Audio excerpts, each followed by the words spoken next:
বলেন। এই মুহূর্তে আমরা আছি প্রতিদিনের বাংলাদেশ। এই অফিসে আজকে ঈদের একটা স্পেশাল অনুষ্ঠান ছিল, শুটিং মেকআপ রুমে দেখা হয়ে গেল।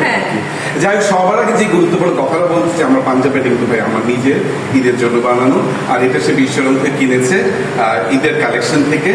আর পছন্দ তো মানে শকুনের পছন্দ, সব করে পেজের মধ্যে সব বসে থাকে কোনটা কিনবে সে, আর টুস করে ছবিটা দিয়ে বলবে দাদা এটা কিন্তু আমার লাগবে, কারণ আমি কিনতে চাই এটা। যাই হোক, আপনারা সবাই যার যার সামর্থ্য অনুযায়ী যার যার অবস্থান থেকে সুন্দর সুন্দর কাপড় পরেন, সুন্দর সুন্দর কাজ করেন, সুন্দর সুন্দর পারফরমেন্স করেন, কিন্তু খেয়াল রাখতে হবে যে বড় লোক না সেজে বড় মানুষ হওয়াটা জরুরি না দিদি ভাই? অবশ্যই।